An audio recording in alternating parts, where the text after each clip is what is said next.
랜선 투어이기 때문에 가능한 것 같은데요. 저희는 아르에서 시작해서 레보드 프로방스, 엑상 프로방스, 생폴드방스, 니스까지 약 400km를 1시간 반 만에 완주하도록 하겠습니다. 네.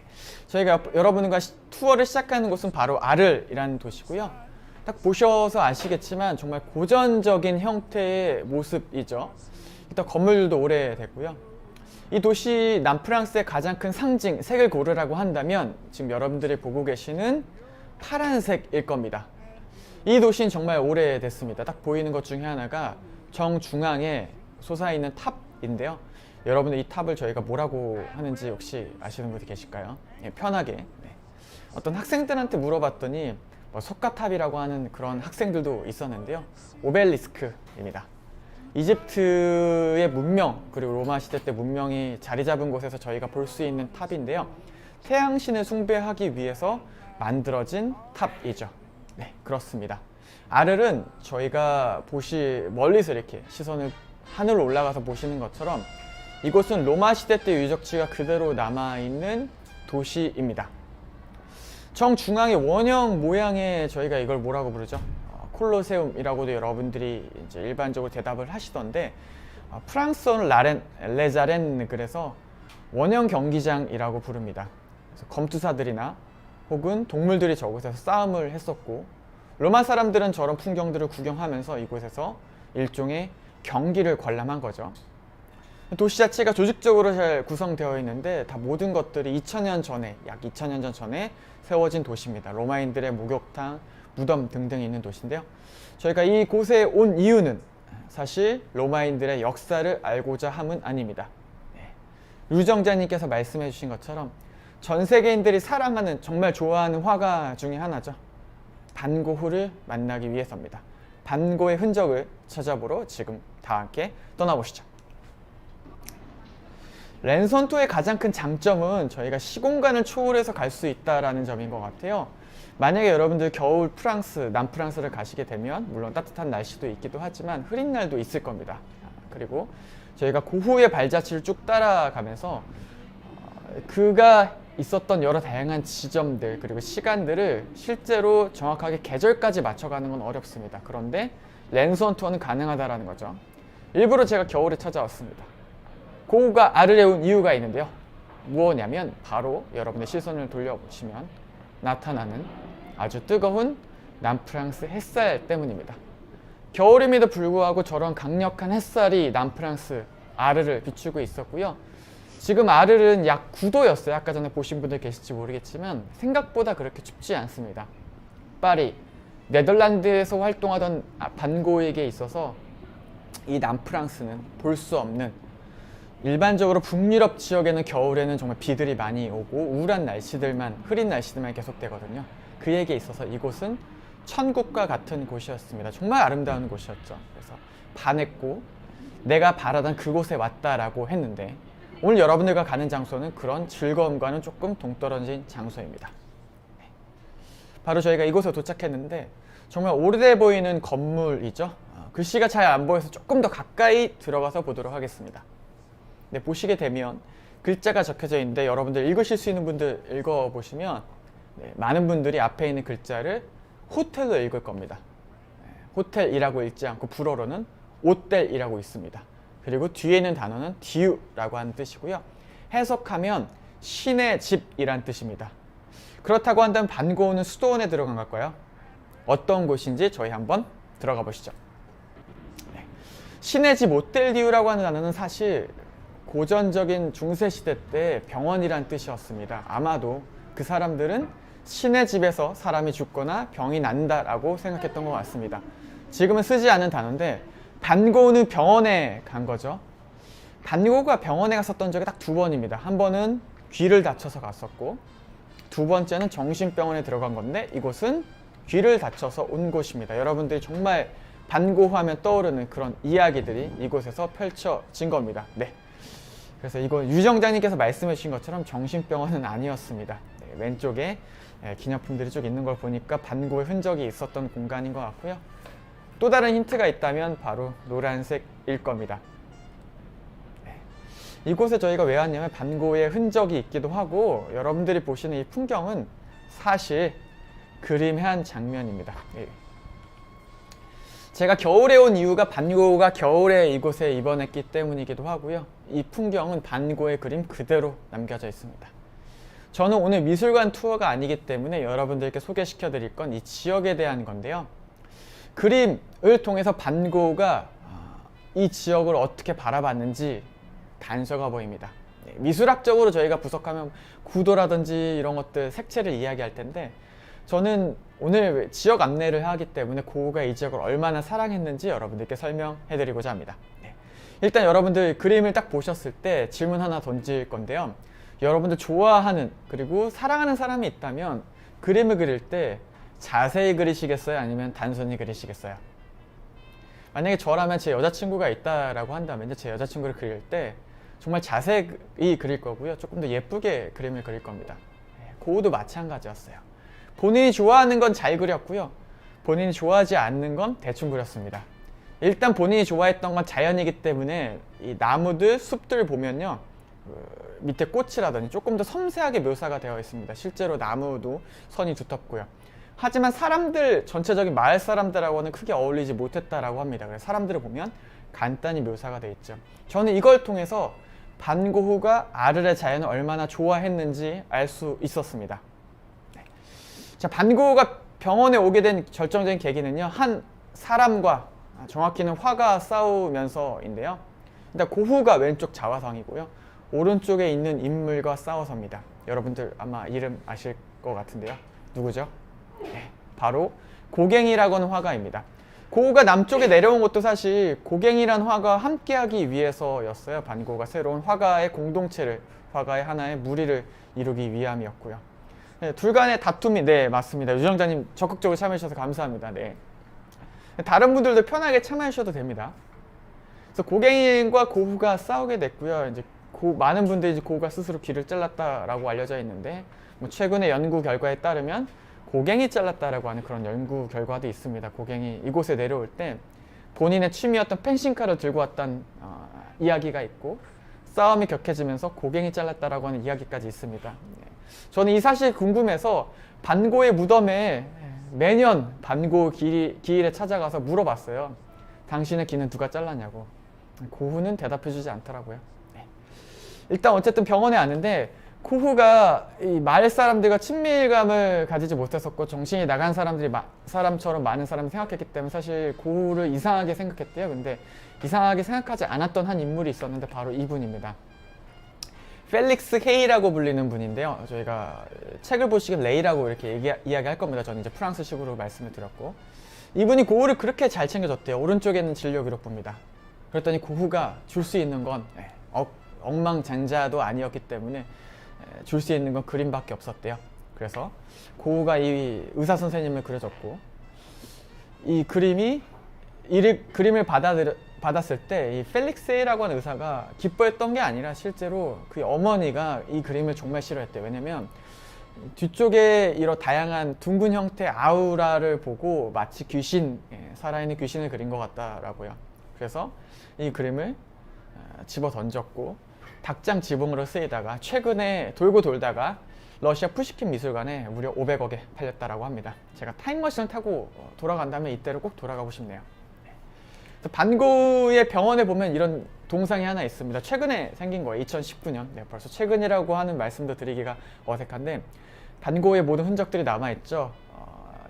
삐쩍 야윈 채 해바라기를 그리기 위해서 이 아르를 정신없이 돌아다녔던 그의 얼굴, 그리고 그가 죽을 때 썼던 총까지요. 그래서 반고의 이런 심경들을 이곳에서 저는 느낄 수가 있었습니다.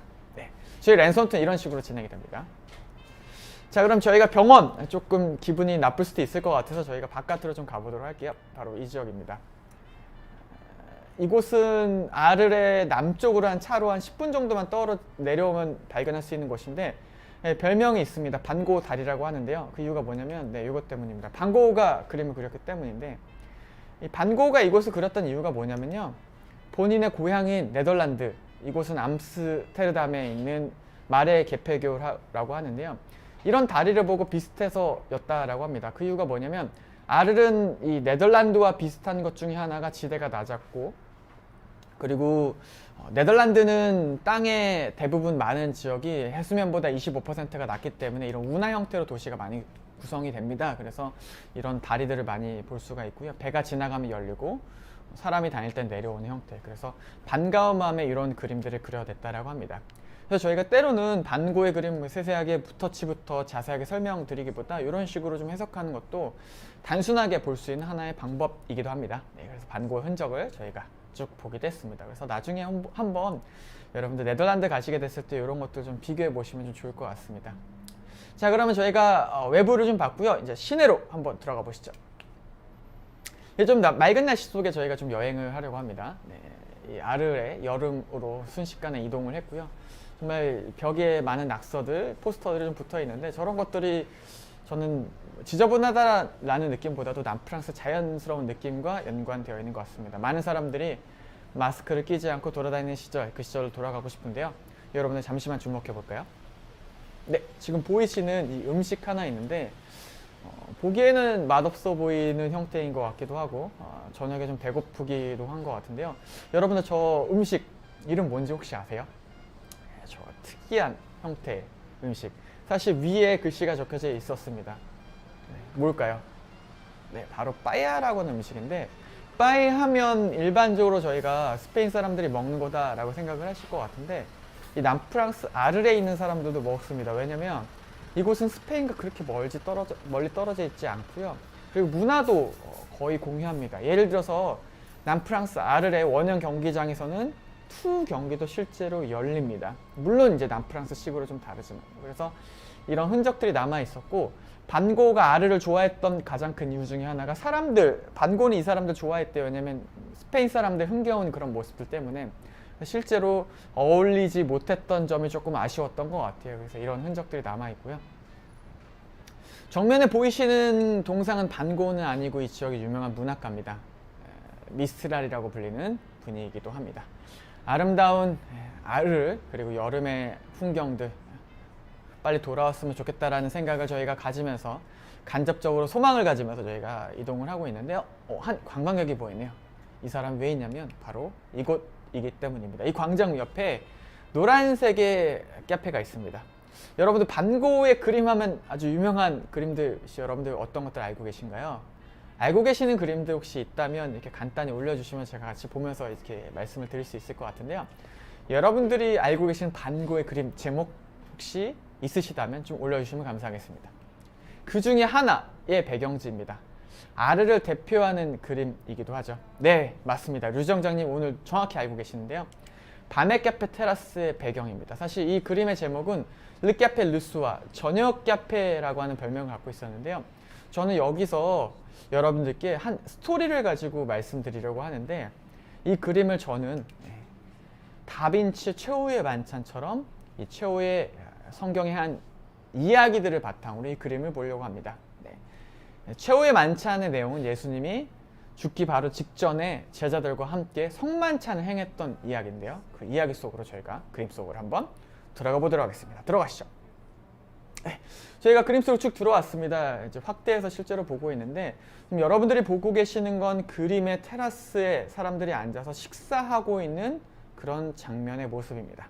네. 그런데 한 남자가 정 가운데 흰 옷을 입고 서빙하고 있고요. 네, 보이시죠? 마우스로 지금 포인트를 보여드리고 있습니다. 왼쪽과 오른쪽에 사람들이 양옆에 있는데 혹시 사람의 숫자 한번 저희가 한번 세볼까요? 몇 명인지? 네, 제가 한번 세보니까 약 11명이었습니다. 어떤 분 12분이라고 하는데 정확히 세면 11명입니다. 예수님의 12제자 좀 맞아떨어지지 않나요? 그리고 여러분들 네, 잠깐 화면이 내려온 것 같은데 저희가 조금만 올라가 볼까요? 네, 조금만 올려주시면 감사하겠습니다. 천천히 네, 와, 도착했네요.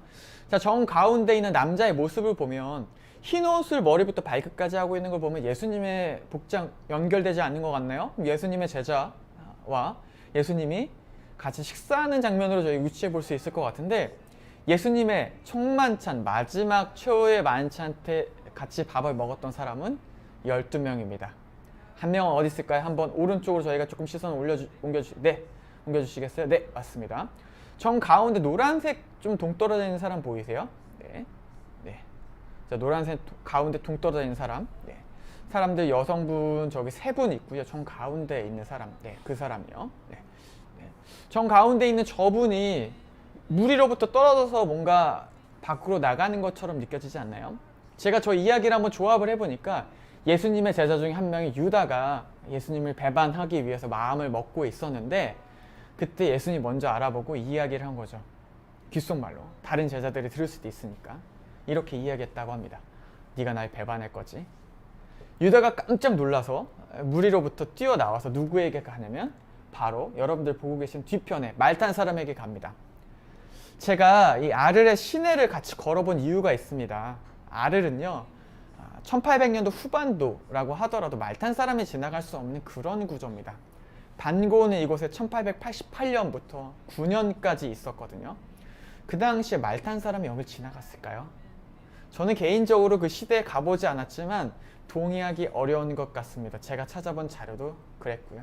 이 좁은 곳에 저 말 탄 사람 좀 어울리지 않는 것 같아 보여요. 그래서 저는 저분을 로마 장정으로 보고 아마 유다가 예수님을 배반하고 로마 장정에 가는 그런 그림을 그린 건 아닐까요? 이건 제가 하는 해석은 아니고 많은 미국의 예술학자들이 하는 해석입니다. 네, 그림 속으로 저희가 쭉 나와서 다시 한번 좀 보시면 이런 형태로 밤의 풍경을 노란색, 거의 파란색으로 이렇게 단색으로 표현했다는 것 자체가 이 고흐만의 특별한 색채인 것 같고요. 이런 이야기들도 추측이 가능한 게 그의 아버지는 개신교 목사였기 때문에 그의 많은 그림들에 성경적인 메시지가 담겨져 있기도 합니다. 그래서 많은 분들은 반고의 그림들 모두를 성경으로 해석할 수 있다라고도 어떤 학자들은 이야기도 하기도 합니다. 네, 감사합니다, 유정장님. 네. 자, 소위 말하는 요즘 속된 말로 뇌피셜이 아니라 학자들의 이야기니까 한번 그림을 이해할 때 참고해 주시면 감사하겠고요. 자, 그러면 저희가 반고가 그림을 그렸던 그 겨울, 그 시각을 한번 경험해 볼까요? 네, 이런 겨울에 밤에 테라스에 불이 들어오고 있고 그리고 사람들이 가득 메운 그런 풍경. 지금은 이제 사람들이 없지만 네, 이런 형태를 그려냈다라고 보시면 될 것 같습니다. 잠깐 여러분들이 보셨던 그림이 사실 간단히 보실 때는요, 여기 별자리도 제대로 그려지지 않은 것 같은데 사실 별자리가 거의 일치했다라고 합니다. 그래서 학자들이 그 시간까지 정확하게 유추해냈다라고 하죠. 제가 그 다음 장소로 한번 이동해 보겠습니다. 한 집이 있는데요. 제가 남프랑스에 돈을 모아서 투자한 그런 집이 아니라 이곳은 사실 반고흐가 지냈던 집입니다. 이런 또 팻말이 있습니다. 고흐와 고갱이 같이 살기 위해서 지냈던 집인데요. 이곳에서 그렸던 그림 중에 하나가 요런 그림이 있죠. 아르레 집 내부의 풍경이기도 한데 이런 그림들의 해석은요.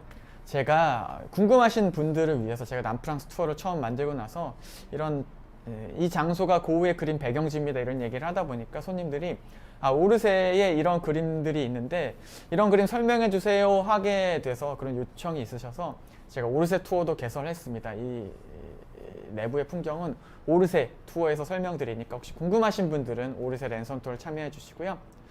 고흐와 고갱이 같이 살았는데 둘 간에 싸웠던 이유가 있습니다. 왜 싸우게 됐냐면 여러분들이 반고흐 하면 생각나는 꽃그림 때문입니다. 노란색의 꽃 뭐가 있죠?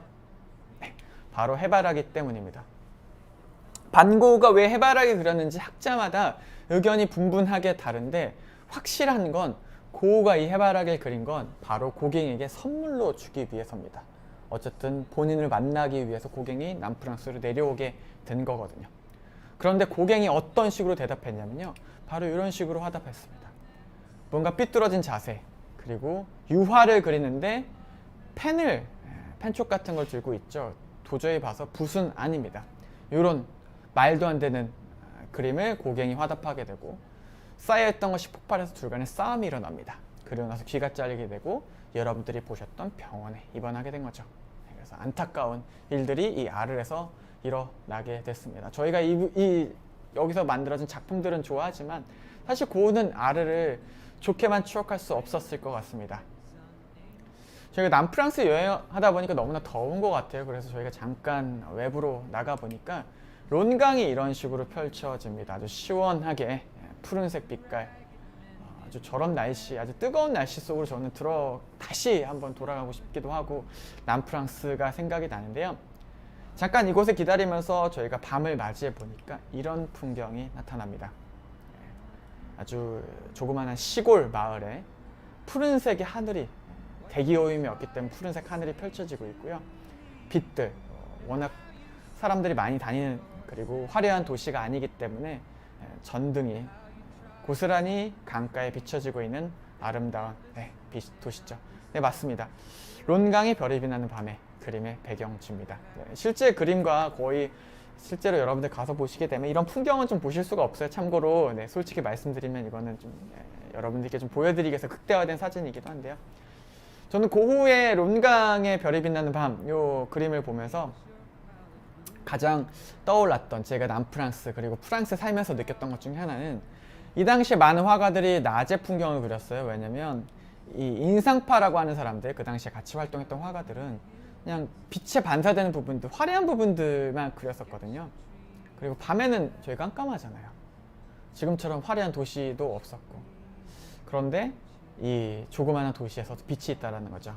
별의 빛, 그리고 또 조그마한 가스등이 강가에 비춰지고 있는 모든 것들이요. 남들과 독특한 시각으로 밤을 그렸던 이 반 고흐, 여러분들이 많이 알고 계시는 별이 빛나는 밤이란 그림의 원래 초기 버전이라고 보시면 될 것 같아요. 네, 자, 여기까지 아르레 투어를 마쳤습니다. 루지 원장님께서 정확하게 또 알고 계시는 내용들이 좀 나와서 개인적으로 좀 재밌었고요. 저희 그러면 다른 도시로 떠나봐야 되겠죠. 오늘 5개 도시를 보려고 하니까 시간이 좀 부족한 것 같습니다. 다른 도시들을 한번 떠나볼 건데요. 저희가 어떻게 떠나볼 거냐면 바로 하늘로 날아갈 겁니다. 하늘로 날아가 보시죠.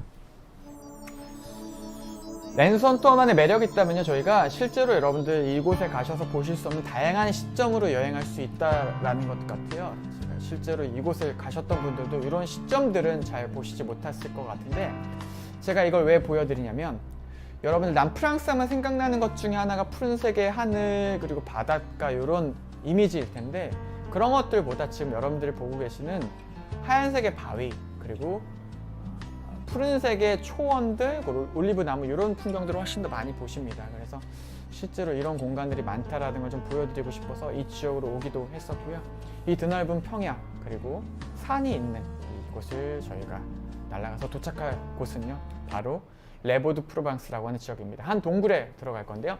이 동굴은 끼아리에 드 루미ère, 빛의 채석장이라는 별명을 갖고 있습니다. 저희가 오늘 채석장 안으로 들어갈 건데, 가서 저희가 돌을 캐낼 건 아니고요. 아주 특별한 쇼를 보여드릴 겁니다. 아르에서 레보드 프로방스까지는 30분 정도 떨어진 그런 공간이고요. 루베롱 산맥과 연관된 곳이기도 한데요. 안에 들어가 보니까 이런 형태를 가지고 있습니다. 벽이 있고 뭔가 위에 검은색에 뭔가 달려 있기도 하죠. 사람들이 복장이 좀 가벼운 것 같아요. 돌을 캐기 위한 건 아닌 것 같습니다. 왜냐면 이곳에서 아주 특별한, 여러분들 놀라게 할 만큼 아주 즐거운 쇼가 펼쳐질 거거든요. 여러분들 귀와 눈을 열고 잠깐 영상으로만 잠깐 만나 보시죠.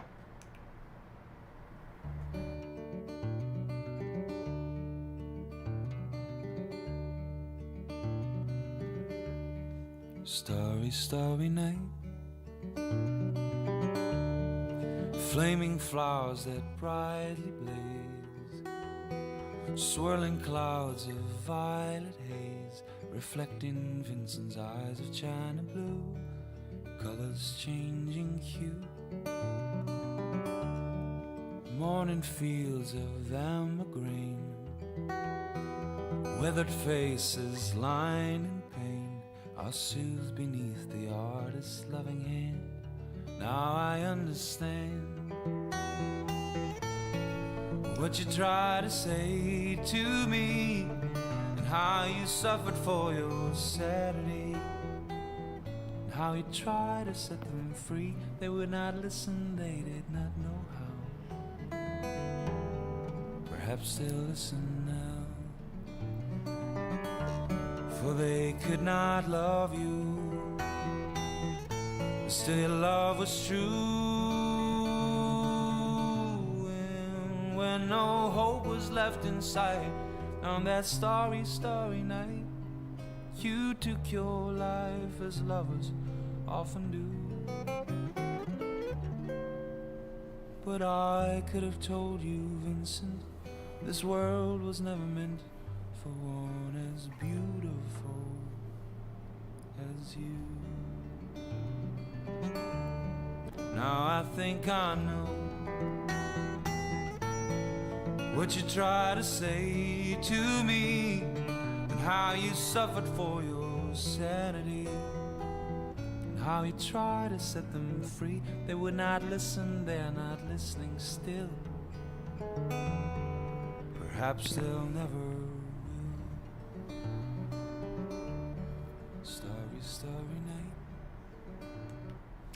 여러분들이 보셨던 쇼는 빛의 채석장에서 펼쳐진 아주 특별한 영상과 음악이 어우러진 아미엑스라고 불리는 특별한 기술인데요. 이 남프랑스 빛의 채석장에선 이런 쇼가 1년 내내 이루어지는 건 아니고 약 9개월 정도 3월부터 12월 달까지 이루어지고요. 매년 주제를 바꿔서 진행하고 있습니다. 네, 고유의 그림들을 여러분들이 보시면서 음악과 그리고 영상 그리고 움직이는 형태로 체험하실 수 있는 그런 공간입니다. 네, 그림 속으로 풍덩 들어가신 것 같습니다. 네, 이곳은 2019년도에 있었던 반고 별이 빛나는 밤이란 주제로 있었던 영상을요 제가 압축을 해서 여러분에게 좀 보여드렸고요. 개인적으로는 그림이라고 하는 것 자체가 유화에 많은 한계성이 있었어요. 그래서 현대 예술을 보시게 되면 정말 다양한 형태로, 그리고 혹은 변기 하나 놓고 예술이라고 하는 정말 말도 안 되는 그런 지점까지 온 것 같은데, 이런 고전적인 예술을 현대 시각으로 재해석한 거라고 저는 평가하고 있습니다. 이곳이 어떻게 탄생하게 됐냐면요, 이곳은 원래 채석장이었습니다. 퇴적층이 골았고요, 고르게 발달했었고, 그리고 흰색이었습니다. 백색의 고른 퇴적층에 많은 사람들이 이곳에 돌을 캐다가 건축물을 만들었고, 19세기 1800년대는 그 당시 신고전주의라고 해서 새롭게 그리고 고전적으로 건물을 짓는 것이 유행이었고, 이곳은 파리의 프랑스에서 가장 바쁜 채석장 중에 하나였습니다. 그런데 이곳이 문을 닫게 되죠. 왜냐면 전쟁이 일어나면서 더 이상 이제 건물을 짓기보다 부수는 데 집중하게 되거든요. 문을 닫고 폐허가 됐을 때 장콕도라고 불린 프랑스의 유명한 영화 감독이 이곳에서 영화 촬영을 합니다. 왜냐면 아주 특별한 공간이었기 때문이죠. 왜냐면 이곳이 원래 별명이 지옥계곡이라고 불리는 별명도 있었고요. 그리고 또 단테라고 불리는 분이 있죠. 신곡, 이탈리아 사람들이 정말 1등 문학으로 여긴다는 단테의 신곡, 그 지옥편을 이곳에서 영감 받았다라고 하는 문헌까지 있기도 합니다. 그래서 이곳에서 영화를 촬영을 했었고, 이에 영감을 얻어서 컬처 스페이스라고 불리는 회사에서 이곳에서 매년 2013년도부터 여러분들이 보셨던 이런 방식을 통해서 영상 전시를 하고 있습니다. 지금 미디어 아트들이 정말 한국에 많이 전시가 되고 있죠. 예를 들어서 동대문 미디어 센터에 가시게 되면 팀랩 전시 있기도 하고, 뭐 광주 다양한 곳에서 있는데, 그 미디어 아트의 전신이라고 보시면 될 것 같아요. 이건 2013년도 라울 리프의 그림입니다. 정말 단순하고 화려한 색채의 아름다운 그림들을 여러분들 경험하셨던 적도 있고요. 이건 여러분들 많이 좋아해 주시는 화가, 저도 개인적으로 좋아하는 화가입니다. 황금빛의 화가 클림트의 전시도 있었습니다. 요건 다빈치, 르네상스 화가들의 전시도 있었고요. 샤갈도 이곳에서 전시를 진행했었습니다. 샤갈의 그림들, 스테인리스 벽화에 많이 샤갈의 그림들이 유명한데, 그의 그림이 살아 움직이고 있어서 많은 사람들이 또 좋아했었고요. 알침볼도의 그림도 전시가 된 적이 있습니다. 피카소, 남프랑스에서 활동했던 피카소가 사실 스페인 파리만 기억하시는 경우가 많은데, 무쟁이나 그리고 깐느, 니스 등지에서 피카소가 정말 많은 예술품들을 남겼습니다. 그래서 연관해서 보실 수가 있었고요. 2019년대 별이 빛나는 밤 제일 인기가 많았죠. 이때 같은 경우는 저희가 여러분들이 한 달 전에 예약하시지 않으시면 원하는 때 작품을 이곳 전시를 못 보셨다라고 합니다. 왜냐면 입장 인원을 통제했던 게 너무나 많은 사람들이 있으면 전시에 관람이 돼요. 그림자 때문에. 그래서 이곳 같은 경우는 정말 사람들이 인기가 많았었고, 한 해 입장 인원만 130여 명이 넘었다라고 합니다. 그래서 입장 인원을 통제한 상황에서는 정말 엄청난 수치였죠. 그래서 이게 작년 살바도 달리의 그림이 전시가 됐었는데, 저도 안타깝게도 팬데믹 상황 때문에 이 전시는 보지 못했었고, 실제로 1년에 한 9개월 정도 상영되는데 요건 한 3개월, 4개월 정도밖에 전시를 못했다라고 합니다. 제가 이걸 보여드리니까 어떤 분들이 저도 보고 싶은데 무슨 방법 없나요? 라고 하시는 분들이 계시더라고요. 그래서 제가 추천해드리는 게, 제주도에 가시면 똑같은 기술력을 바탕으로 만들어진 공간이 있습니다. 버려진 채석장을 개조해서 만든 공간이 아니라 버려진 통신 기지를 개조해서 만든 곳입니다. 바로 빛의 벙커라고 불리는 곳입니다. 제가 아는 정보로는 반고흐와 고갱이란 주제로 좀 여러분들이 지금 제가 보여드렸던 것과 좀 비슷하게 상영되고 있기 때문에 제주도에 가시면 한 번쯤 꼭 가보시면 좋을 것 같습니다. 이런 기술력, 버려진 공간을 재생하는 그런 기술력들이 프랑스에 많이 발전돼 있어서요. 와인으로만 유명한 보르도에는 또 버려진 잠수함 기지를 바꿔서 이런 빛의 저수조란 별명을 가지고 이런 전시 공간들이 만들어지고 있습니다. 그래서 이런 곳들이 있기 때문에 프랑스의 예술은 지금도 계속해서 무궁무진하게 발전해 나가고 있고요. 남프랑스, 제가 여러분들께 보여드린 이곳은 프랑스 정부 관광청에서도 꼭 추천하는 그런 마을이기도 합니다. 레보드 프로방스 하면 암벽 위에 위치한 조그마한 성벽 마을, 그리고 인구가 200명 채 안 되는 조그마한 마을일지 모르겠지만 이런 최첨단 예술 이야기들이, 그리고 또 이런 볼거리들이 있는 아름다운 그런 도시임에는 틀림이 없는 것 같습니다. 자, 그럼 여기까지 레보드 프로방스 저희가 여행했고요. 다음 도시로 한번 가보시죠. 다음 도시로 저희가 이동을 할 건데 액상프로방스라고 하는 도시에 갑니다. 가면서 이 도시의 중요한 핵심적인 내용들을 저희가 영상으로 만나볼 건데, 이 도시는 영상으로만 만나게 될 건데요. 이 도시는 또 음악으로 유명한 도시입니다. 잠깐 동안 이 도시를 영상으로 한번 같이 음악과 함께 이동해 보겠습니다.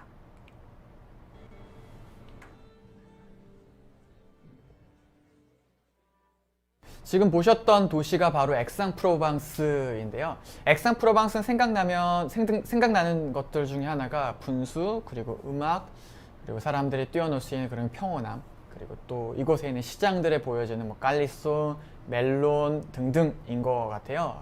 잠깐 보셨던 라벤더도 있기도 했었습니다. 개인적으로 액상프로방스라는 도시를 여러분들께 소개시켜 드릴 때 제가 이 도시를 또 좋아하는 이유에 대해서 좀 설명해 드리고 싶은 게, 이 도시는 위치도 좀 좋은 게요. 지금 딱 보셨을 때 레보드 프로방스에서 잠깐 아래쪽으로 내려오게 되죠. 교통도 좀 편합니다. 고속도로가 좀 같이 표되어 있는데 8번 고속도로로 뭐 니스나 이탈리아, 그리고 프랑스 파리까지도 올라갈 수가 있고, 바다도 좀 가깝습니다. 떼제베를 타시게 되면 한 3시간 조금 안 되게 파리로 이동하실 수 있고요. 많이 떨어져 있음에도 불구하고 도시가 좀 많이 발전되어 있기도 하고요. 전해지는 이야기에 따르면 프랑스의 많은 배우들, 70년대, 80년대 남 배우들이 이곳에 살고 있다라고 하는 그런 루머까지도 있기도 합니다. 여러분들 이제 제가 프로방스 하다 보니까 많은 지명들이 이런 식으로 레보드 프로방스, 액상 프로방스가 들어가게 되는데, 참고로 이 프로방스라고 한 단어는 로마 시대 때 식민지, 최초의 식민지였던 프로빈키아라고 하는 단어에서 유래가 되었습니다. 로마 사람들이 이탈리아 영토, 지금 여러분들이 알고 계시는 그 지역에만 있는 게 아니라 유럽의 대부분을 점령하게 되는데, 첫 번째 해외 영토가 바로 여러분들이 보고 계신 이 지역이었고, 그 단어 프로빈키아라는 단어에서 유래가 돼서 이 지역의 많은 지역들이 프로방스라고 하는 단어들이 들어가게 됩니다. 그래서 액상 프로방스도 있고요.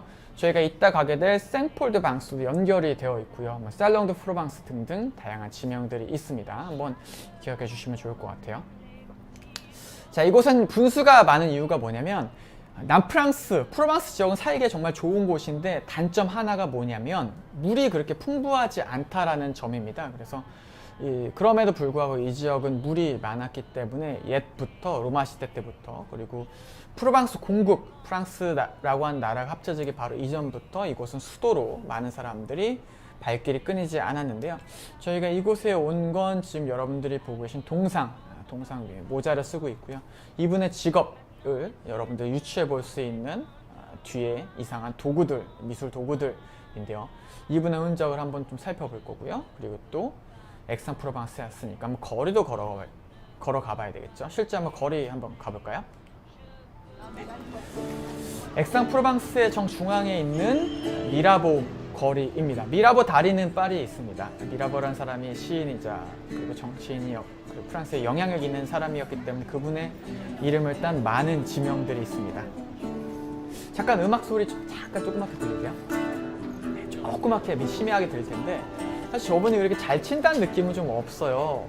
저도 프로방스에 가면 간혹가다 저런 분들이 연주하시는 분들을 많이 만나는데 오히려 저는 이 지역에서 화려하게 그리고 또 정말 잘한다라는 느낌보다도 저렇게 정말 잔잔하게 그리고 평온하게 안락한 느낌을 줄 수 있는 저런 연주들이 이 지역과 훨씬 더 잘 어울린다고 생각이 듭니다. 제가 말씀드렸던 이 분수대도 볼 수 있기도 하고요. 저는 프랑스에 가면 그냥 굳이 이곳이 뭐가 좋다, 뭐가 괜찮다 이렇게 설명드리기보다 그냥 단순히 여러분 지금 보고 계시는 저런 성모 마리아 상 하나도 자연스러운 그리고 날씨와 좀 어울리는 이런 풍경들 때문에 뭐라고 깊게 이유를 들지 않아도 이 지역은 많은 이들의 사랑을 받는, 많은 여행자분들의 사랑을 받는 그런 지역이라고 저는 생각하는데 여러분들은 어떠신가요? 생동감을 실제로 보여드릴 수 없기에 겨울엔 또 프로방스도 바람이 많이 불고 비가 오는 날씨들이 많습니다. 그래서 저희가 랜선으로 날씨까지 조정해서 여러분들께 보여드리고 있습니다. 이곳은 지금 여러분들이 같이 걷고 있는데 시장이 열려 있는데 매번 열리진 않습니다. 그리고 막 선글라스 끼고 있고 여름에 사람들이 많이 모이는데요. 토요일에 열립니다. 제가 일부러 이런 사람들이 복잡하게 그리고 여러분들 볼거리 많은 이 날짜를 골라서 여러분들과 같이 여행을 하고 있어요. 남프랑스라고 하는 지역을 좀 설명해 드리면서 이 사람들에 대한 이야기도 좀 말씀드리고 싶은데 이 사람들은 저는 개인적으로 생각할 때 어떤 사람들보다 조금 더 자유분방하다라고 생각이 됩니다. 그런 생각이 들었던 가장 큰 이유가 사람들이 하는 복장들일 것 같은데 지금 사람들이 뭔가를 열심히 뭔가 팔고 있죠. 팬티 같은 것도 있고 색깔도 좀 다양한데 제가 이곳을 계속해서 랜선 투어를 진행하면서 여행하다 보니까 한 여성분을 계속 만나게 되더라고요. 이 앞에 있는 분도 아니었고 정말 젊은 분도 아니었고 한 할머니를 이 지역에서 제가 만나게 되는데 그 할머니 복장이 좀 특이했어요. 여러분들 같이 한번 랜선 투어를 하면서 저희가 좀 찾아볼까요? 쭉 걸으면서. 자, 분수대가 있고요. 어디 있을까? 아주 특별한 자유분방한 할머니. 어디 있냐면 지금 이분을 저희가 좀 잠깐 지나볼까요? 사람들 아주 초록색 드레스를 입고 있는데 저희가 여기도 없는 것 같아요. 자꾸 왼쪽으로 저희가 가보면 지금 사람들이 장 보고 나서 테라스에 앉아서 쉬고 있는 것 같아요. 잠깐 저 핑크색 바구니 들고 있는 할머니 잠깐 볼까요? 담배를 좀 피고 계신 것 같은데 선글라스 보시네요. 정말 저는 저 할머니 처음 랜선 투어에서 만날 때마다 저 할머니는 제가 생각했을 때 외국의 코미디 프로그램에 나와야 될 분인 것 같은데 뭔가 좀 우스꽝스러움에도 불구하고 뭔가 좀 잘 어울리는 것 같아요. 핑크색. 저희 어머니가 자주 가시는 롯데마트에 저런 핑크색 수레를 들고 등장했다라고 한다면요. 사람들이 수군거리고 아주 특이하게 바라볼 것 같은데 이 남프랑스라서 가능한 부분이라고 생각이 들고 그만큼 이곳은 사람들에게 아주 자유의 표현, 아주 색다른 표현을 할 수 있는 그런 공간을 제공한다라고 생각합니다. 그래서 많은 예술가들이 이곳을 사랑하지 않았을까라고 생각이 들고요. 저희의 도착 지점은 바로 이곳이었습니다. 이곳에 저희가 왜 왔냐면 이 건물 아래쪽을 보니까 이상한 게 하나 있더라고요. 뭔가 하고 보니까 C자였습니다. 네, 맞습니다. 저희가 오늘 만날 화가죠. 세잔느라고 불리는 분입니다. 네, 그분의 흔적이 바로 이곳에 남아있고 화가의 아버지란 단어, 세잔의 아버지가 이곳에서 모작 가게를 운영했습니다. 왼쪽에 세잔의 아버지고요. 오른쪽에 세잔이 보입니다. 세잔이 보니까 이게 제가 알기로는 30대의 그림으로 알고 있는데 머리에 탈모가 온 것 같아요. 벌써 아버지는 탈모가 오셔서 그걸 가리기 위해서 모자를 씌워드린 것 같은데 사실 둘 다 세잔이 그렸던 그림입니다. 갈등이 좀 많았어요. 왜냐하면 세잔의 아버지는 세잔 보고 법대에 들어가 라고 이야기하지만 세잔은 법대에 1년 입학했다가 그만두고 바로 그림 그리겠다고 파리로 도망가죠. 지금으로 치면 로스쿨 다니다가 그만두고 다른 나라로 혹은 다른 지역으로 갔다라고 보시면 될 것 같아요. 미래가 보장되지 않는 예술가의 길로 들어선 거죠. 세잔이 아버지가 얼마나 부자였냐면 이게 세잔의 아버지의 집이었습니다. 참고로 액상프로방스의 유명 관리들, 귀족들이 살던 집이었고요. 창문만 제가 개수를 얼핏 세봐도 12개거든요. 하인들도 이곳에서 많이 지냈었고 여러분들이 혹시 세잔의 그림들을 좀 살펴보시게 된다면 여기서 만들어진 그림들 많이 보실 수 있을 겁니다. 그리고 참고로 세잔의 가장 비싼 그림도 역대까지 팔렸던 가장 비싼 그림도 이곳에서 그렸던 그림이기도 합니다. 세잔은 집을 이런 식으로 표현했습니다. 세잔의 그림 잠깐 소개시켜 드리고 갈게요. 왜냐면 세잔에 관련된 지역들을 저희가 여행할 건데 그림 잠깐 이해하고 가면 거기에 놓여있는 사물들을 이해하기 좀 편하기 때문인데요. 세잔 그림 봤을 때 여러분들 이상해 보이시는 게 있나요? 본인의 집을 표현한 건데 뭐 어떤 분들에게 좀 보여드렸더니 이상한 점이 없다, 뭐 예쁘다라고 말씀하시는 분들도 있었는데 세잔의 독특한 점은 바로 정물화에서 나타납니다. 올세 박물관에 있는 1899년에 사과 오렌지 정물화라고 불리던 그런 그림인데요. 제가 이곳에 이 그림이 특별한, 세잔의 그림새가 특별한 이유 중에 하나가 뭐냐면요. 세잔은 모든 만물을 원뿔, 그리고 원통, 그리고 원으로 그릴 수 있다라고 생각했습니다. 다시 한번 말씀드리면요. 원뿔, 원기둥으로 그림을 모든 걸 해석할 수 있다고 생각했어요. 그래서 제가 그 이야기를 듣고 여기서 한번 좀 찾아봤어요. 근데 아주 미묘하게 모든 것들이 맞아 떨어지더라고요. 한번 같이 찾아볼까요? 네, 여러분들 혹시 찾으실 수 있는 분들은 지금 같이 숨은 그림 찾기 하듯이 한번 찾아보시면 좋겠습니다. 저 화면을 이렇게 손가락 한번 찾아볼게요. 한번. 자, 그럼 여기서 원형을 한번 찾아보겠습니다. 원형 어디 있죠? 손가락으로 한번 찾아보시죠. 네, 오렌지 원형이죠. 사과 오렌지죠. 사과 원형이죠. 또 다른 원형, 큰 원형이 있다면 저는 접시를 원형으로 좀 찾을 수가 있었습니다. 자, 그 다음에 저희가 찾아볼 건 원뿔입니다. 저희 원뿔 형태는 삼각형으로 표현할 수가 있겠죠. 삼각형 한번 찾아보실까요? 어딨죠? 네, 바로 이 부분입니다. 아마 여러분들 지금 찾고 계실 거라고 손가락 이렇게 화면 하시는 분들 분명히 한 분쯤 계실 거라고 생각이 듭니다. 또 하나 어디 있을까요? 네, 한번 찾아보시죠. 네, 바로 이곳에 있습니다. 제가 이거를 책에서 보고 찾은 게 아니라 그냥 그 이야기를 듣고 PPT 이렇게 딱 펴서요. 삼각형 다 그려놓고 맞아 이렇게 좀 왔다 갔다 하니까 모든 게 맞아 떨어지더라고요. 네. 자, 그 다음에 찾는 부분. 자, 원기둥 한번 찾아볼게요. 원기둥 어디 있을까요? 네. 바로 여기에 있습니다. 그 다음 마지막 원기둥은 어디 있을까요? 한번 네모 모양으로 한번 찾아볼까요? 원기둥 마지막 여러분들 어디 있죠? 네. 많은 분들 뭐 다양한 부분 찾으실 수 있을 텐데 여기도 정확하게 들어갑니다. 그래서 형태를 기하학적으로 해석했던 폴세잔 이런 접근들이 나중에 피카소, 브라크 우리 현대 예술로 넘어가는데 큰 영향을 주게 됩니다. 세잔 정물화 그림 하나 보셨거든요. 그러면 그가 그림을 그렸던 장소로 같이 한번 가보겠습니다.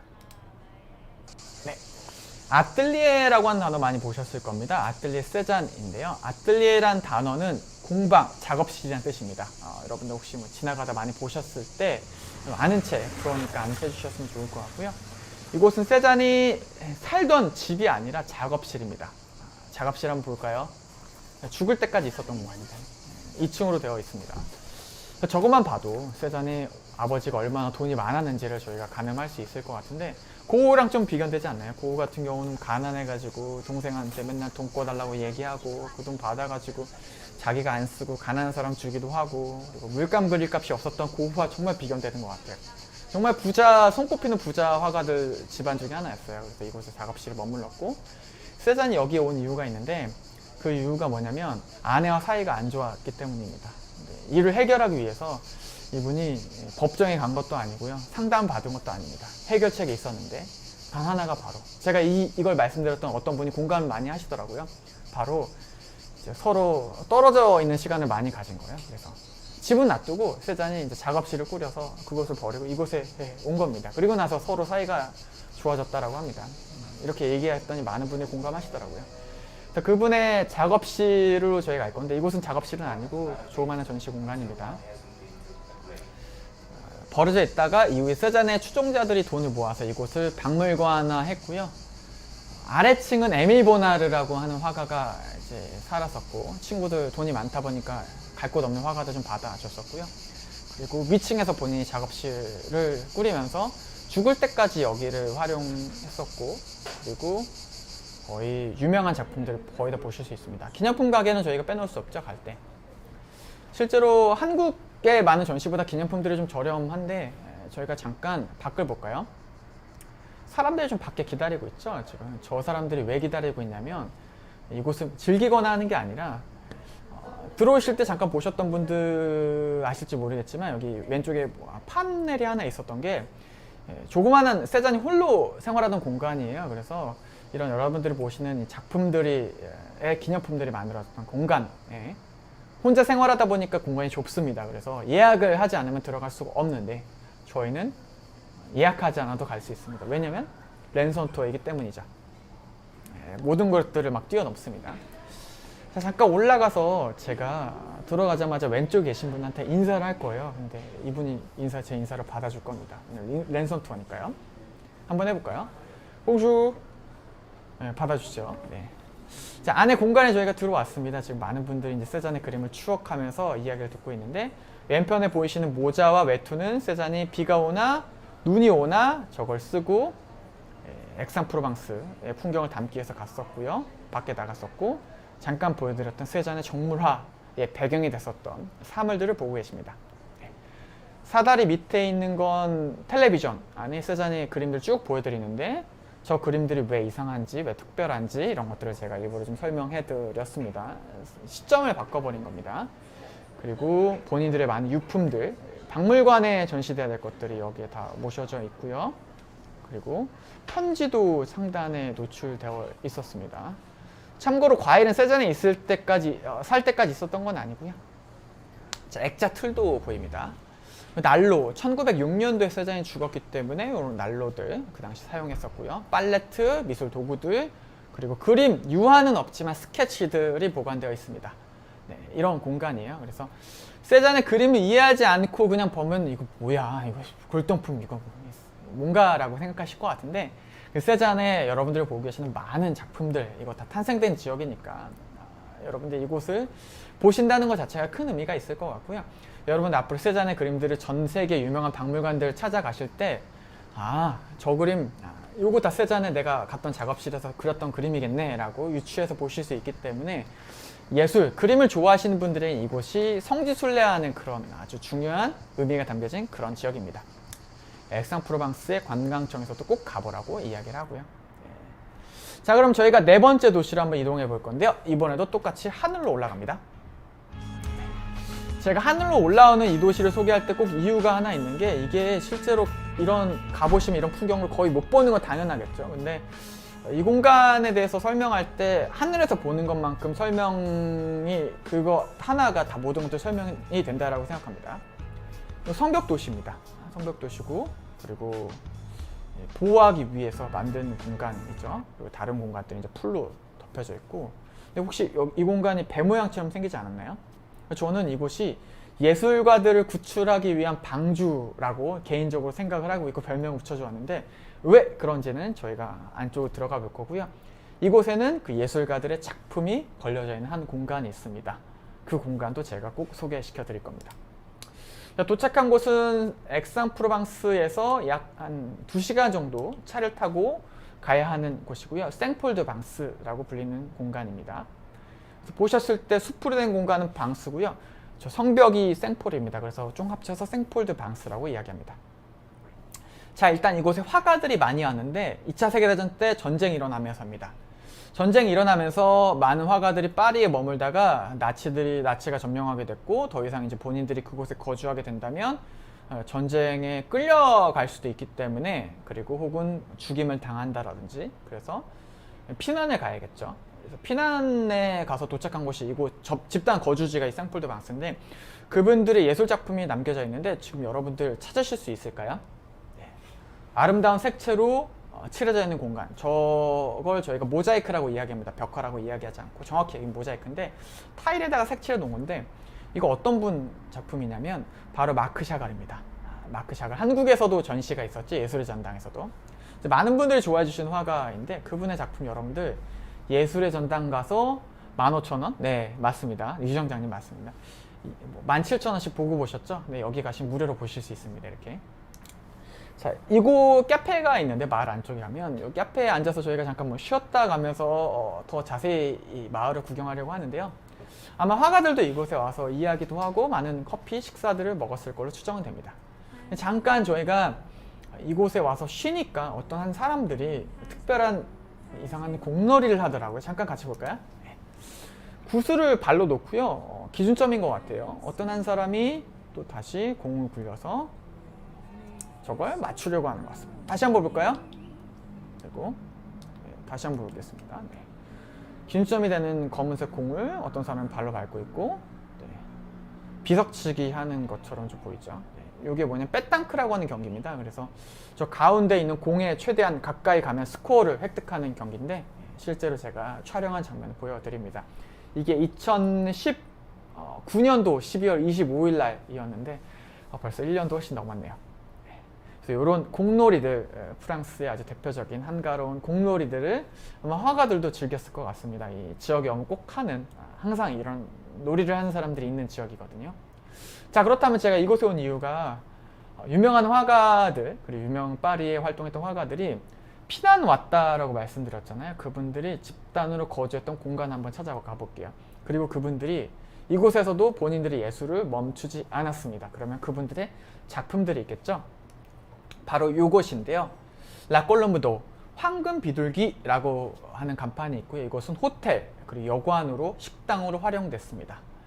그래서 이게 왜 그분들의 발자취 흔적이 있냐면 화가들이 갈 곳 없을 때 이 주인분이 화가들을 좀 재워주기도 하고 밥도 준 거예요. 그래서 고우도 좀 마찬가지였죠. 나한테 호의를 베풀어 줬을 때 그림을 선물해 준 것처럼 예술가들이 선물해 준 건데 그림들을 그 예술가들이 저희가 이름만 대면 20세기에 10명의 중요한 화가를 손꼽아라 혹은 20세기의 화가들 중에 가장 비싼 그림들을 손꼽아라 하면 무조건 손꼽히는 최소 몇천억 원, 1000억 원 이상 몇십억씩 팔리는 그런 분들의 예술가들의 작품이 이곳에 보관되어 있습니다. 네, 박물관과 같은 곳이죠. 첫 번째로 여러분들께 보여드릴 게 이겁니다. 저 왼쪽에 여러분들 보고 계시는 그 화가의 작품이고요. 이제 오른쪽에 있는 게 박물관에 보이는 건데 이거 어떤 분의 작품인지 여러분들 아시겠어요? 혹시? 오른쪽에 있는 그림. 네. 조안미로, 후안미로라고 불리는 화가, 저 스페인 화가인데 그분이 이제 메뉴판에다가 그냥 낙서 자신의 머릿속에 있는 이제 구상이 있는 하는 걸 간단하게 낙서를 한 거래요. 그래서 제가 저 왼쪽에 있는 그림을 이제 학생들 투어할 때 좀 보여줬더니 학생들이 저거 가이드님 이거 어렸을 때 그렸던 그림 아니냐고 이러더라고요. 그건 아니고 이제 후안미로의 그냥 본인만의 독특한 그림인데 제가 그렸다면 이거는 바로 폐기 처분되거나 쓰레기장에 가야 되는 건데 재활용해야 되는 건데 후안미로가 그렸기 때문에 최소 몇 천만 원 정도는 한다고 경매하시는 분들이 얼핏 이야기하더라고요. 그래서 후안미로, 초현실주의자 후안미로 아주 기하학적인 모양을 했었던 후안미로의 낙서입니다. 이런 것들도 보실 수가 있고요. 또 하나가 오른쪽에 있는 조상화가 있는 분의 작품이죠. 누군지 아시겠어요, 여러분들? 파블로 피카소입니다. 피카소의 작품 컬렉터라고 하는 무조건 하나씩 꼭 갖고 있어야 한다라고 이야기할 정도로 그 유명한 화가 20세기를 모두 흔들어 놨던 사람들의 마음을 놀라게 하기도 하고 감동하도록 만들어졌던 그 피카소의 그림이 식당 벽면에 이렇게 걸려져 있습니다. 자, 요거 엄지손가락이 하나 있는데요. 이거 뭐야? 작품도 아니네. 이거 뭐 인체 부도야? 이상하다라고 생각하실 텐데요. 여러분들 이거 보실 수 있는 장소가 한국에 있는데요.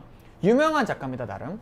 세자르라고 불리는 작가인데요. 이분의 작품이 올림픽 공원 가시면 보실 수가 있습니다. 이게 올림픽을 88 올림픽 개최하면서 한국 정부에서 유명한 예술가들에게 조각을 부탁해서 조각공원이 올림픽 공원에 설치가 됐거든요. 그때 그분의 작품이 같이 왔고요. 세자르의 엄지손가락, 한국 정부는 돈 주고 구입하고요.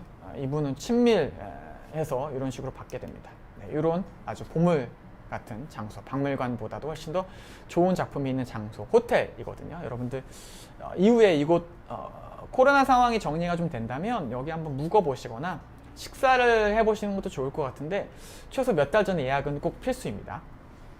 자, 그러면 저희가 마을 안으로 좀 들어가 볼까요? 네, 마을 안은 이런 식으로 좀 생겼습니다. 제가 직접 찍은 사진인데요. 크리스마스여서 저런 장식물들이 좀 있고요. 겨울임에도 불구하고 빛이 정말 아름다운 도시고요. 갤러리들 그리고 화가들의 작업실이 아직도 있어서 조그만하게 아기자기하게 많은 관광객들이 이곳을 최근에 한 3년 사이에 관광객이 한 3배, 4배가 늘었죠. 한국 분들도 이곳을 꼭 빠지지 않고 여행 코스로 들리실 만큼 아름다운 공간입니다. 네. 이 도시의 가장 큰 장점은 인위적으로 만들어 놓은 거예요. 돌담길 그리고 또 상점가들. 그렇지만 인위적인 것 같은 느낌이 전혀 없죠. 그래서 이 도시의 그런 것들이 가장 큰 아름다움이기 때문에 사람들이 찾아온다라고 생각을 하는데 저는 이 도시에 가면 항상 무덤에 갑니다. 여러분들도 한번 무덤에 모시고 갈 건데 서양 사람들은 무덤이라고 하는 존재가 불길하다거나 뭔가 싫다라는 느낌보다도 한 사람을 추모할 때 자주 가거든요.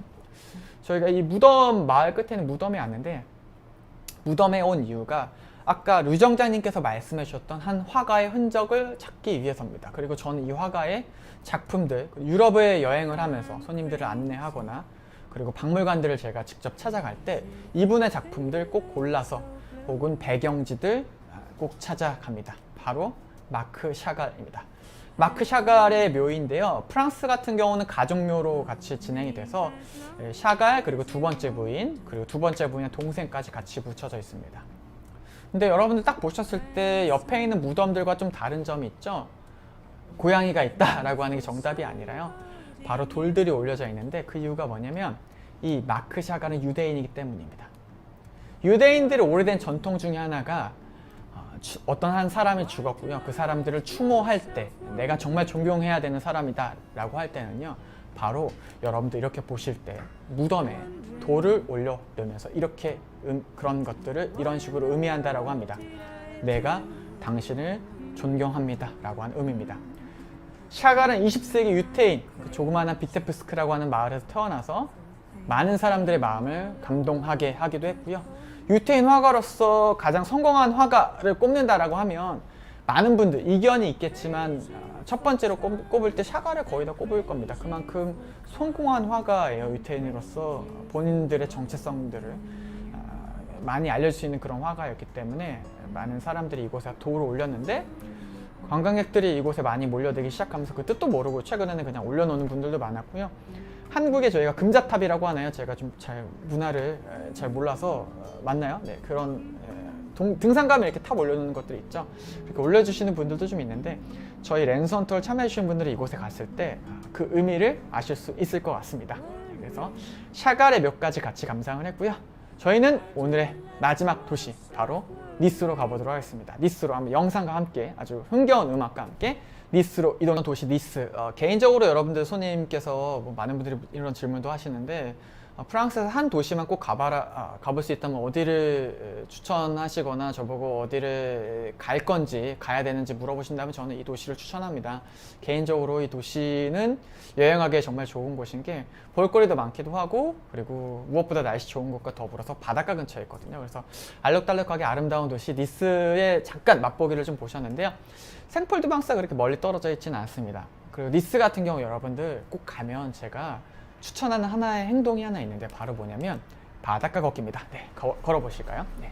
아이러브 니스라고 불리는 간판 쪽 보이시죠? 니스의 가장 아름다운 풍경이 시작되는 그런 곳에 간판이 좀 있는데요. 인스타 명소입니다.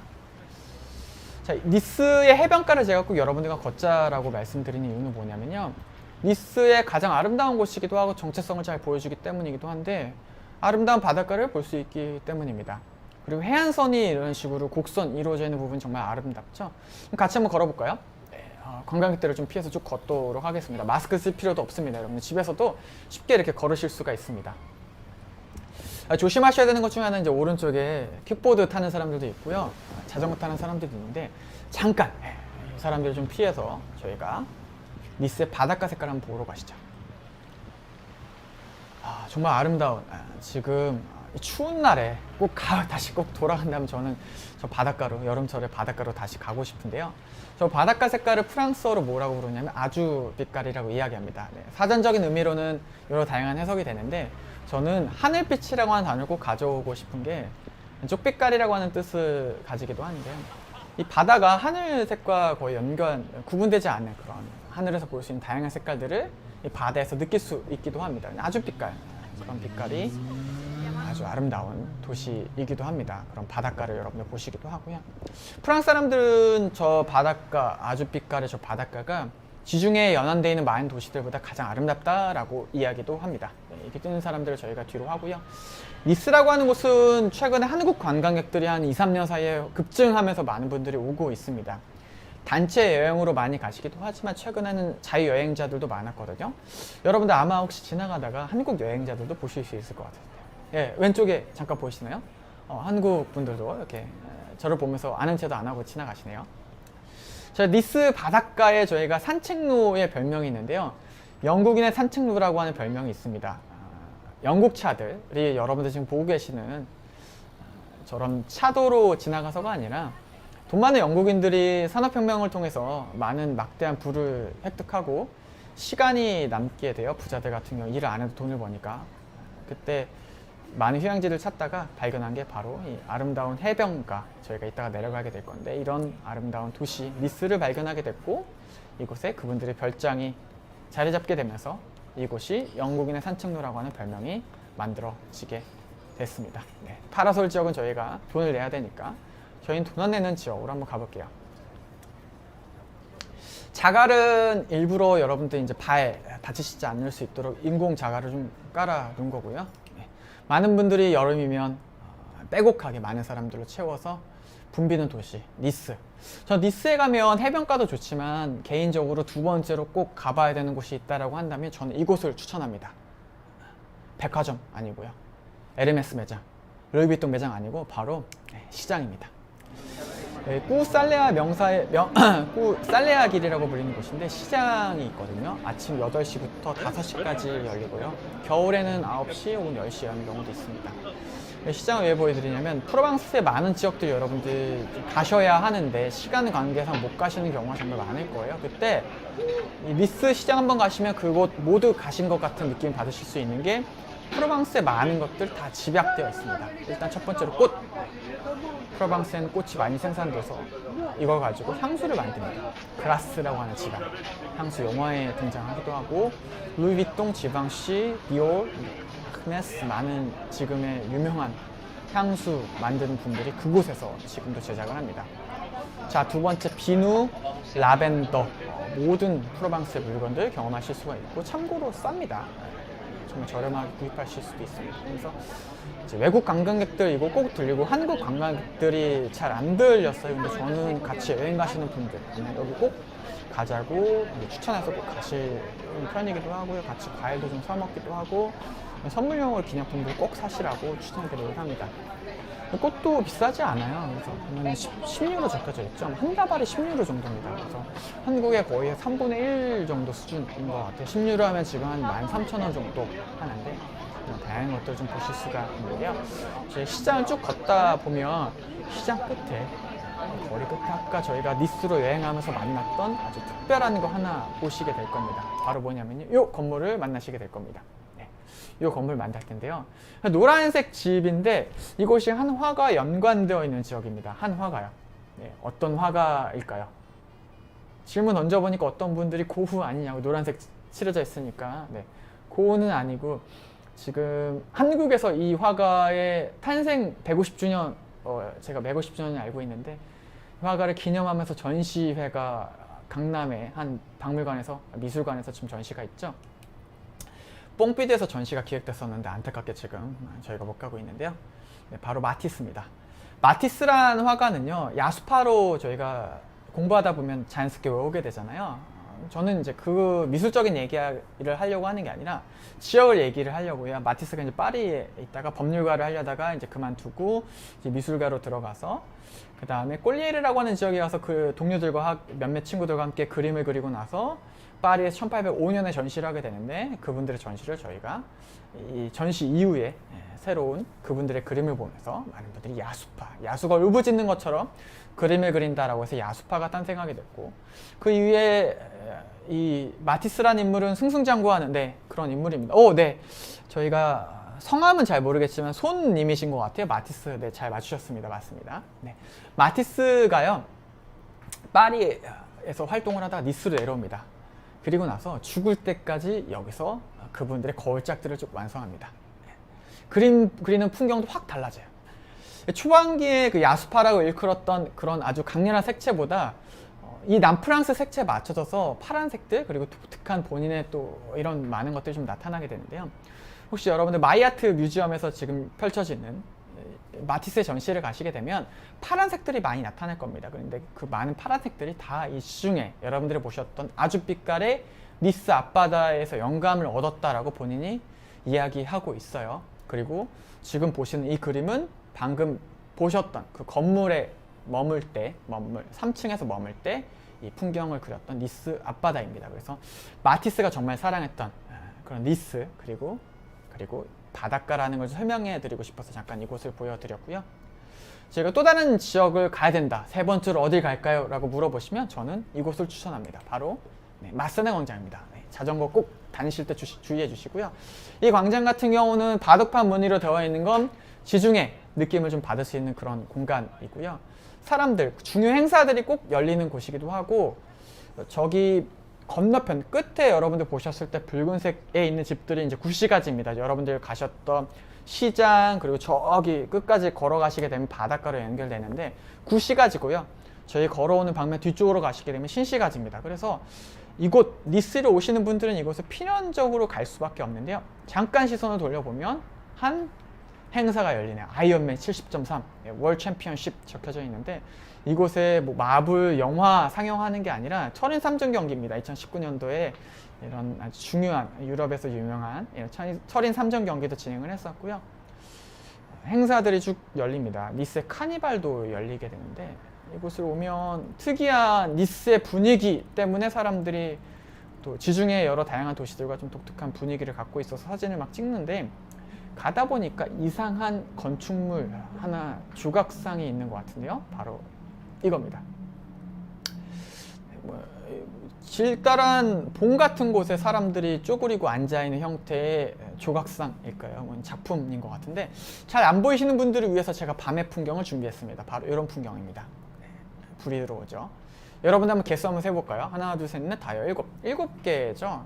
7개로 되어 있는데, 이게 작품입니다. 하우메 플랜자라고 하는 분이고요. 현대인의 고독을 주로 다루는 분입니다. 이 작품이 궁금하신 분들은 지금 저희가 바스키아전이 롯데 뮤지엄에서 열리고 있습니다. 저도 한 3일 전에 다녀왔었는데, 그 바스키아전 그리고 롯데 타워가 있는 그 타워 바로 앞에 가시게 되면 한 사람 모양 형태를 하고 있는 하얀 색깔 큰 조각상이 하나 있어요. 저희가 직접 그 안에 조각상이라고 하면 그런 데 설치 미술이 있는데, 그것도 하우메 플랜자라고 하는 작품입니다. 한번 네이버에 이렇게 검색해 보시면 나올 거예요. 여기도 한번 가보시면 좋을 것 같은데, 이게 하우메 플랜자라고 하는 분이 이제 그 당시에 니스에서의 대화, 2007년도의 작인데 컨베사시옹 니스에서의 대화라고 하는 작품을 만들면서 7개의 각자의 세계 대륙을 나눠 놓고 세계화가 돼서 각자의 사람들이 지금 연결되어 있습니다. 하루 만에 저희가 많은 도시들로 비행기를 타고 갈 수가 있고요. 그리고 실시간으로 인터넷을 통해서 연결되어 있는 상황입니다. 그럼에도 불구하고 점차 세계화가 되면 될수록, 사회가 발전하면 갈수록 서로 고립되어 가는 현실을 이런 식으로 표현했다라고 합니다. 그래서 조그마한 공간에 서로 절대 마주보지 않아요. 마주보지 않고 쭈그리고 있는 장면을 형상화한 거고요. 낮에 보시면 이런 풍경인데, 최근에는 저 갈매기들이 저기 올라가가지고 마치 한심한 인간들이란 표현으로 느낌을 주면서 좀 서히 올라가 있는 듯한 느낌을 좀 주고 있고요. 네, 풍경을 보고 계십니다. 여기까지 니스 그리고 남프랑스 투어를 저희가 어느 정도 좀 마쳤는데요. 저희가 밤에 이렇게 투어를 하다 보니까 좀 배고파지는 것 같아요. 저도 이제 투어를 오늘 준비하면서 저녁을 사실 좀 먹지 못해서 투어가 끝나고 난 다음에 이제 뒤늦은 저녁을 하려고 하는데, 열심히 좀 투어를 하면서 걷고 날아다니고 뛰어다니고 열심히 모든 것들 좀 보다 보니까 배고파지더라고요. 그래서 여러분들께 남프랑스 음식 하나 소개시켜 드리려고 합니다. 이 음식인데요. 이 음식 뭘까요? 제가 어떤 분께 이거 보여드렸더니 김치찌개 같다, 특별한 아주 찌개 같다라고 말씀해 주신 분들 계셨는데, 이게 라따뚜이라고 불리는 음식입니다. 라따뚜이. 혹시 라따뚜이 많이 들어보시지 않으셨나요? 네, 바로 이 애니메이션, 픽사의 아주 대표적인, 그리고 잘 나갔어요. 흥행 기록을 거의 최고로 달성했다라고 알려진 그런 애니메이션인데, 이 라따뚜이라고 불리는 이 애니메이션 여기서 영감을 받았습니다. 그게 왜냐면 이게 불어로 라따뚜이라고 하는 뜻이 생쥐가 휘젓다 라고 한 뜻이거든요. RAT, 이 글자 라따뚜이 좀 보이실 것 같은데, RAT라고 하는 게 이게 쥐라고 하는 뜻이에요. 그래서 쥐가 흐졌다라고 하는 의미의 음식입니다. 그래서 꼭 들어가는 것 중에 하나가 올리브, 파슬리, 그리고 가지, 토마토 소스가 꼭 들어갑니다. 그래서 여기서 영감을 얻어서 이 애니메이션이 탄생을 했었어요. 그래서 남프랑스에 혹은 니스에 가시면 여러분들이 꼭 드셔야 되는 음식 중에 하나가 뭔가 라고 물어보시면 저는 요거 한번 드셔보시면 좋을 것 같습니다. 니스가 이 음식의 본고장이기도 합니다. 또 하나, 요걸 먹다 보면 좀 뭔가 목마르시지 않을까요? 그리고 뜨거운 여름에 저희가 열심히 돌아다니다 보면 그늘에 앉아서 시원한 음식 하나, 물 하나, 혹은 음료수 하나 드시고 싶은 분들을 위해서 제가 준비한 음료수는 바로 요겁니다. 네. 요 술인데요. 사실 술이긴 한데 가운데 이제 병이 있죠. 브랜드가 리까르라고 불리는 브랜드입니다. 그래서 요 술의 이름은 파스티스라고 불리는 술인데 마르세유, 막세이가 원조예요. 이 술이 탄생하게 된 가장 큰 배경은 여러분들 고후하면 생각나는 초록색 술 혹시 있을까요? 마티스가 아니라 저희 그 로트렉 하면 생각나는 술이기도 한데 바로 압생트라고 불리는 술이 전 유럽에 퍼졌다가 이게 금지를 당하게 됩니다. 그 이유가 뭐냐면 이 술 안에 마약 성분이 있었고 그리고 또 저렴한 탓에 많은 예술가들, 많은 사람들이 이걸 먹고 사회에 문제가 된 겁니다. 그래서 전쟁이 발발했을 때 그 술이 금지가 돼요. 근데 그 술을 좋아하던 사람들이 계속해서 그 술을 먹고 싶어서 고민하고 있는 그 사람들에게 르케르라고 하는 사람이 압생트와 좀 비슷한 술을 개발하게 됐고요. 그래서 그 술을 보급해서 남프랑스에 꼭 가면 먹는 술로 발전하게 됩니다. 그래서 이 술이 사실 도수가 지금 보이시는 분들은 45도라고 나올 텐데 저 술 원액을 그냥 먹는 게 아니라 지금 물병 있죠? 얼음에다가 저런 물을 붓고요. 그 다음에 저 술을 원래 원칙은 5대 1로 물 5, 그 다음에 술 1로 섞어서 드시면 되는데 좀 알코올이 심한 걸 못 드시는 분들은 10대 1로 섞으셔도 괜찮습니다. 그래서 이 술 자체가 색이 아름다워요. 초록색도 있고 붉은색도 있고 해서 이 남프랑스의 풍경 그리고 혹은 수영하시다가 지금 여러분들 보시는 것처럼 사진에 나타난 것처럼 파라솔 밑에서 앉아서 쫙 한잔하면서 뭐 잠을 청하신다라든지 남프랑스 즐기실 수 있을 때 꼭 드시면 좋은 그런 술입니다. 그래서 이런 거 한 잔 드시면서 여러분들 남프랑스를 낭만을 한번 꼭 경험해 보시면 좋겠다라고 하는 의미에서 여러분들께 소개시켜 드렸고요. 저의 투어는 여기까지 오늘 진행하도록 하겠습니다. 네. 저희가 해질녘 이런 니스의 풍경을 좀 저희가 바라보면서 니스라고 하는 곳 지금 저희가 갈 수 없고요. 실제로 라이브로 저희가 진행하기가 어려운 게 프랑스 같은 경우는 코로나 환자가 좀 많이 발생하고 있기도 하고 지금 통금이 시행되고 있어서 사실 좀 자유롭게 여러분들과 돌아다니면서 투어가 라이브로도 어려운 그런 상황입니다. 저도 이제 한국에서 여러분께 소개시켜드리고 처음 이 투어를 만들게 된 게 그 당시가 많은 통제가 있었던 시기였어요. 통금도 있었고 아예 밖을 못 나가는 그런 시기에 여러분들 이 남프랑스를 소개시켜드리면서 많은 사람들이 원하는 그리고 많은 사람들이 좋아하는 이 지역을 소개시켜드리면서 같이 한번 여행에 대한 그런 궁금증들 그리고 여행에 대한 그런 갈망들을 해소하기를 바라는 그런 마음들 저도 남프랑스를 가장 좋아하기도 하고요. 그런 마음으로 같이 준비해 보았고요. 여러 가지 실제로는 저희가 라이브로 할 수 없기 때문에 여러 다양한 요소들을 섞어서 여러분들 같이 이런 지역들 소개해 드렸습니다. 나중에 혹시 기회가 되신다면 이곳 남프랑스 여러분들께 소개시켜드린 이런 도시들 한번 꼭 가보시면 좋을 것 같습니다. 그리고 여러분들과 제가 같이 오늘 참여해 주셨던 분들과 같이 이 지역을 여행했으면 하는 그런 바람도 있기도 합니다. 네, 감사합니다. 네. 저희가 투어를 마무리를 하면서 혹시 궁금한 점들이나 혹은 질문점들 그리고 소통할 수 있는 부분들을 좀 하면서 마무리를 지으려고 하는데요. 제가 랜선 투어를 쭉 진행하다 보니까 많은 분들이 좀 개인적으로 제가 인스타나 이런 것도 알려드리다 보니까 소통을 많이 해주셨어요. 그래서 투어가 끝나고 난 다음에 이런 것들을 보여주셨는데 혹시 여기 어딘지 기억하시겠어요? 네, 류정장님 감사합니다. 네, 강희철님도 감사하고요. 혹시 여기 어딘지 기억나세요? 손님 저희 랜선 투어 참여해주신 분이 직접 보내주신 그림인데요. 네. 자, 혹시 여기가 어딘지 아세요? 어디였을까요? 네, 세잔의 작업실이었어요. 그래서 저희가 여행 가면 여러분 사진 찍으시잖아요. 그래서 제가 이런 영상들을 좀 보여드리면서 설명해 드렸더니 여행을 본인이 너무나 가고 싶으셨나 봐요. 그래서 영상의 사진을 찍어 뒀다가 그거를 그림으로 그려가지고 저한테 DM으로 보내주신 거예요. 네, 감사합니다. 네. 손님, 네, 감사합니다. 세잔의 아틀리에였죠. 네. 반가운 공간을 보여주셨다라고 말씀해 주신 걸 보니까 엑상프로방스나 램프랑스를 가셨던 것 같은데 이렇게 화답해 주신 분들 계셨고요.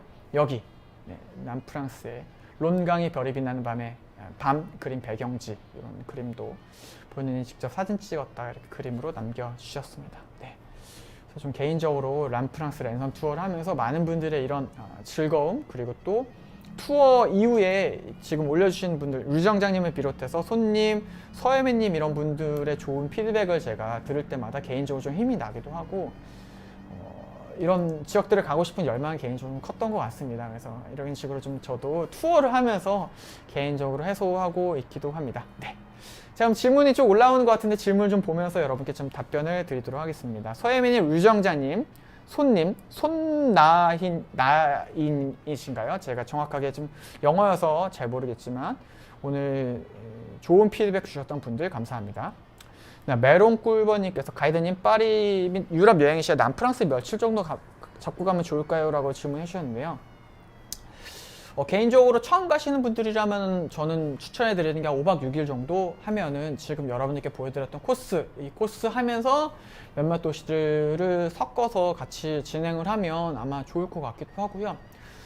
참고하실 분들은 제가 원래 2020년도에 코로나 상황이, 팬데믹 상황이 좀 심하지 않았다면 저희가 가이드 라이브 마이러트립과 함께 원래 실제 투어를 기획하고 이제 같이 협의를 해서 손님들을 위해서 투어를 실제로 상품도 내놨었어요. 근데 코로나 때문에 이제 실제로 팔진 못하고 이제 접게 되는데 검색을 하시면 나올 겁니다. 마이러트립의 남프랑스 가이드 라이브 투어 검색하시면 나올 텐데 그 루트대로 가시게 되면 5박 6일 정도가 돼요. 저희가 그렇게 짰었고 그 루트 개인적으로 추천해 드립니다. 그래서 그 루트대로 좀 가시게 되면 중요한 도시들, 볼만한 것들 볼 수 있으니까 그렇게 한번 가시면 좋을 것 같고요. 네, 이 정도가 답변이 되셨나요? 네, 손나니님 감사합니다. 네. 네, 저도 이제 다시 프랑스로 넘어갈 계획입니다. 그래서 지금은 잠시 한국에서 활동하고 있고요. 이제 랜선 투어는 지금 남프랑스 그리고 또 마이러트립과 함께 하는 거는 오르세 투어를 기획하고 있고 여러 다양한 뭐 강연이라든지 랜선 강의들 진행하고 있고요. 그리고 실제 투어는 아라리오 뮤지엄 제가 진행하고 있습니다. 한국 종로에 있는 공간이라고 불리는 곳을 개조해서 만든 아라리오 뮤지엄 스페이스 실제로 도슨트 투어 진행하고 있고요. 5인 넘지 않게 4인 저까지 포함해 4인으로 해서 방역수칙 지켜가면서 네, 이런 식으로 진행을 하고 있고요. 그리고 또 하나가 대구 이중섭 투어가 있습니다. 그래서 테마여행 10선, 그러니까 즉 국내 여러 다양한 10개 권역을 다양한 지역들을 10개 권역으로 나뉘어서 저희가 그 국내 다양한 지역들 한국의 다양한 볼거리들을 소개시켜드리는 투어를 진행하고 있는데 저는 대구 이중섭 투어, 이중섭에 관련된 내용들, 대구의 흔적들을 소개시켜드리는 투어도 하고 있고요. 저희가 후원을 받아서 그건 진행하기 때문에 5,000원 정도 커피 한 잔 가격으로 하실 수 있으니까 한번 그것도 참여해 보시는 거 추천해 드립니다. 네, 그래서 이렇게 진행을 하고 있습니다. 네, 혹시 더 질문 있으실까요? 네, 저희가 또 시간이 남았는데 질문해 주실 부분들이 있으면 질문해 주시면 감사하겠고요. 네, 오늘 이렇게 좋은 피드백 주셨던 분들 너무나 감사드립니다. 제가 참여해 주신 분들이 오늘 계신 것 같은데 채팅창 안 올려주신 분들 제가 상처받지 않으니까 네, 채팅 안 올려주셔서 감사하고요. 그냥 저는 개인적으로 여러분들 중요한 시간들 화요일 맞죠? 화요일 9시부터 잠도 안 주무시고 네, 어떤 분들은 일찍 주무시는 분도 계실 텐데 1시간 반 동안 그리고 시간을 투자해서 저희 투어에 참여해 주신 분들 너무나 개인적으로 감사한 마음을 갖고 있습니다. 네. 자, 여기 손나니님께서 앙티베라고 하니까 앙티브인 것 같습니다. 앙티브, 네, 저 개인적으로 좋아하고요. 앙티브라는 도시는 19세기 말에 프랑스 사람들의 휴양지, 파리 사람들의 휴양지이고요. 참고로 파리의 오페라를 건설했던 샤를 갸르니에가 직접 건설한 도시입니다. 개인적으로 너무나 좋아하는 도시고요. 저는 니스에 가면 여기는 꼭 가라고 말씀드립니다. 강력 추천하고요. 피카소 박물관 예전에 그리스 로마 시대 때 탑을 개조해서 만든 공간인데 피카소의 작품들, 벽화 그림들이 흔치 않은 벽화도 보실 수가 있고요. 그리고 또 지중해 아름다운 해안가 좀 감상하실 수 있는 곳이고 도시를 걷는 것만으로도 너무 좋은 곳입니다. 그래서 앙티브 꼭 가보세요. 네. 혹시 손나니님께서도 한번 앙티브 같은 경우도 개인적으로 너무나 좋아하는 게 물가도 저렴해요. 너무나 저렴해서 니스 같은 경우는 2유로 정도 주고 커피 마시면 거기 가면 1유로도 안 되게 좀 마실 수 있어서 골목골목 숨은 맛집들 그리고 가격도 좀 비싸지도 않아서 식당들 가격도 좀 좋고 개인적으로도 밥을 먹을 땐 니스보다 앙티브로 가라고 말씀드리는 정도입니다. 저는 개인적으로. 네, 이광훈님도 감사합니다. 네. 자, 그러면 저희가 질문 있으시면 마지막으로 해주시고요. 저와 소통할 수 있는 방법 중에 하나가 제가 파리레오라고 하는 가명을 사용하고 있어요. 그래서 유튜브 최근에 여행을 추억할 수 있는 영상들을 제가 꾸준히 쭉 올리고 있고요. 다양하게 시도를 하고 있습니다. 시도를 해서 올리고 있으니까 구독해 주시면 감사하겠고요.